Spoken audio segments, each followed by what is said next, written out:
2025-এ তো আপনারা দেখেছেন আমরা বর্ষাকাল ছিল প্রায় 5 থেকে 6 মাস। কাজে বর্ষাকালে আমাদের যেটা খাল সংস্কার, নালা সংস্কার, সে কাজগুলো করেছে, জলাবদ্ধতার কাজ করেছে এবং জলাবদ্ধতাটাকে ইনশাল্লাহ আমরা একটা জায়গায় 50 to 60% আমরা কমিয়ে দিতে সক্ষম হয়েছি ইনশাল্লাহ। তো কাজে এখন আমাদের যে কাজ হচ্ছে সেটা হচ্ছে রাস্তার কাজ। যেহেতু পানি নেই, বর্ষাকাল নেই, কাজে এখন আমাদের মূল কাজ হচ্ছে রাস্তার উন্নয়ন, রাস্তার কাজগুলো করছি। এবং আমি মনে করি যে আমাদের প্রায় 50টার উপর বড় বড় রাস্তার কাজ আমরা টেন্ডার হয়ে গেছে। এখন আমরা ওয়ার্ক অর্ডার দিব। কাজে ওই রাস্তাগুলোর কাজ যদি শুরু হয় তাহলে চট্টগ্রাম শহরে অনেকটা চেহারা পরিবর্তন হয়ে যাবে আশা করছি। তো আমাদের আরও ছোট ছোট অনেক রাস্তা আছে যেগুলো কাজ ইতিমধ্যে হয়েছে, আর কিছু আমাদের খানাখন্দ ছিল ওগুলো সংস্কার করা হয়েছে। তো ওভারঅল সব মিলিয়ে আমরা মনে করি যে আমাদের রাস্তাঘাটের সংস্কার প্লাস যেখানে যেখানে সড়ক বাতি নেই সেগুলোর দিকে আমরা কনসেন্ট্রেট করছি।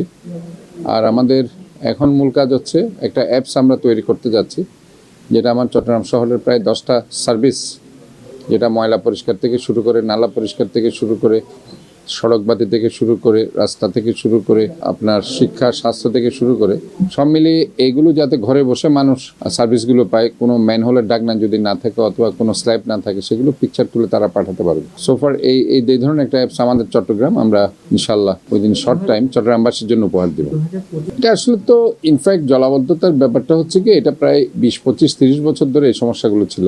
এই সমস্যাগুলোর মূল কারণ হচ্ছে, দেখুন আপনি যখন কোনো একটা নালাকে ক্লোজ করে দেন in some process, so that ওই নালাটা যখন অবরুদ্ধ থাকে পানিগুলো আসলে যেতে পারছে না। পানি স্বাভাবিকভাবে যেতে না পারলে সেটা জলাবদ্ধতা সৃষ্টি হচ্ছে। তো সেটাই হয়েছে, যেখানে আপনারা দেখেছেন বদ্দারহাটে, যারা এখানে বদ্দারহাটে যারা থাকে, অথবা আপনারা যদি দেখেন সেখানেও একটা বড় মার্কেট ছিল চট্টগ্রাম সিটি কর্পোরেশনে, যেটা আগের মেয়র যারা ছিল তারা মার্কেটটা করেছে। তো সেখানে একটা নালার উপর করার কারণে নালাটা কমপ্লিটলি আপনার অবস্ট্রাকশন ছিল। তো নালাটা আমরা ওই মার্কেটটা ভেঙে নালাটা আমরা বড় করে দিয়েছি এবং সেনাবাহিনীকে সে কাজটা আমরা করতে বলেছিলাম। তো ওই নালাটার সাথে আমাদের একটা বারেপাড়া খাল, ওইখানে কাজ প্রায় 90% শেষ হয়ে গেছে।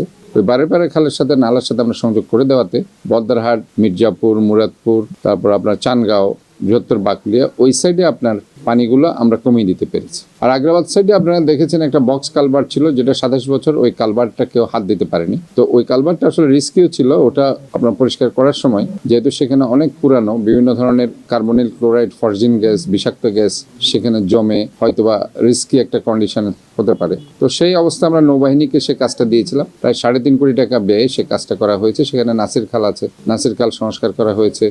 আগ্রাবাদ বন্দর এলাকায় মশখাল যেটা আছে ওটা সংস্কার করা হয়েছে। এরপরে আমাদের এখন হিজরা খালের কাজ চলছে, চাকতা খালের কাজ তো হয়েছে। এইভাবে চট্টগ্রাম মহানগরে আমাদের দুটো সংস্থা, বিশেষ করে চট্টগ্রাম উন্নয়ন কর্তৃপক্ষ এবং চট্টগ্রাম সিটি কর্পোরেশন, আলটিমেটলি আমরা প্রায় 36টা খাল, আমাদের এখন সিটি কর্পোরেশন 21টা খালের জন্য আমরা ডিবিপি রেডি করছি। তো এইগুলো জলাবদ্ধতার কাজগুলো হচ্ছে। তবে যেটা দরকার সেটা হচ্ছে জলাবদ্ধতা শুধু আমরা ক্লিন করলে হবে না, যাতে আমাদেরকে এই ময়লাগুলো যাতে না ফেলে, এটার জন্য গণসচেতনতা, সিভিক অ্যাওয়ারনেস যেটা বলে, সেটা আমরা ডেভেলপ করছি। সো দ্যাট আমরা এখানে ওয়ার্ডে এলাকায় এলাকায় আমরা গণসচেতনতা বৃদ্ধি করছি, কেউ যাতে প্লাস্টিক, পলিথিন, ককশিট এগুলো যাতে না ফেলে।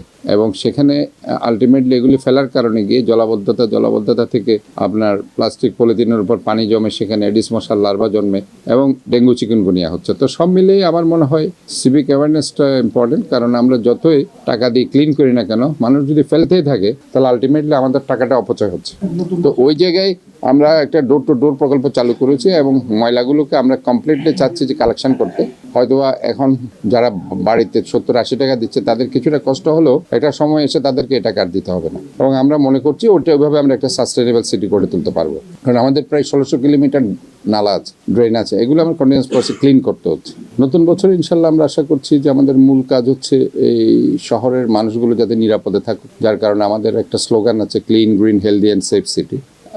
সোফার আমরা সমস্ত ধর্মের, সমস্ত রাষ্ট্রের, সমস্ত শহরের লোকজন, সমস্ত মতের এবং সমস্ত দলের লোকজন যারা আমরা আছি, আমরা যদি নিরাপদে থাকতে পারি এই শহরে, তাহলে ঐক্যের মাধ্যমে এবং ভ্রাতৃত্ববোধের মাধ্যমে, তাহলে পরে আমাদের 26 সাল অবশ্যই ভালো যাবে। পাশাপাশি আমাদের যে সার্ভিসগুলো আমরা সিটি কর্পোরেশন আমরা আগের বছর দিয়েছি, আমরা আরও বেশি করে যাতে তাদের দিতে পারি। এই জন্য আমি অবশ্যই আমার যে শহরের বাসিন্দারা আছে তাদের কাছে রিকোয়েস্ট করবো শহরটাকে তারা যাতে নিজের সন্তানের মতো ভালোবাসে, তারা যাতে যত্রতত্র ময়লা না ফেলে এবং শহরটাকে নোংরা না করে এবং জলাবদ্ধতার কারণ হিসেবে নালা খালগুলোকে তারা যাতে ভরিয়ে না দেয়। এবং পাশাপাশি যারা ট্যাক্স পে করছে না, যেহেতু দেখুন আমরা জনগণের এই ট্যাক্স দিয়ে কিন্তু তাদের সেবা দিচ্ছি, কাজে আমার যে যৌক্তিক যে হোল্ডিং ট্যাক্সগুলো আছে বাসা বাড়িতে আমরা অনেক কমিয়ে দিয়েছি, তো এই ট্যাক্সগুলো অবশ্যই তাদের পরিশোধ করতে হবে। পাশাপাশি বাণিজ্যিক হোল্ডিং ট্যাক্স যারা আমাদেরকে কম দিচ্ছে, বিশেষ করে বন্দর যেটা আমাদের পাওয়ার কথা 264 কোটি টাকা বছরে, সেটা আমরা 45 কোটি টাকা পাচ্ছি। এই যে ট্যাক্স যেখানে কম দিচ্ছে, এই ট্যাক্সগুলো আমার মনে হয় যৌক্তিকভাবে তারা যদি এই ট্যাক্সগুলো আমাদেরকে দেয় তাহলে পরে আমরা শহরটাকে আরও বেশি সুন্দর করতে হতো। আমি এটাই বলবো যে আপনারা সবাই শহরকে ভালোবাসতে হলে শহরটাকে সুন্দর রাখতে হবে, পাশাপাশি আপনাদের যে ট্যাক্স সিটি কর্পোরেশন পায় এই ট্যাক্সগুলো আপনার পরিশোধ করতে হবে। ধন্যবাদ।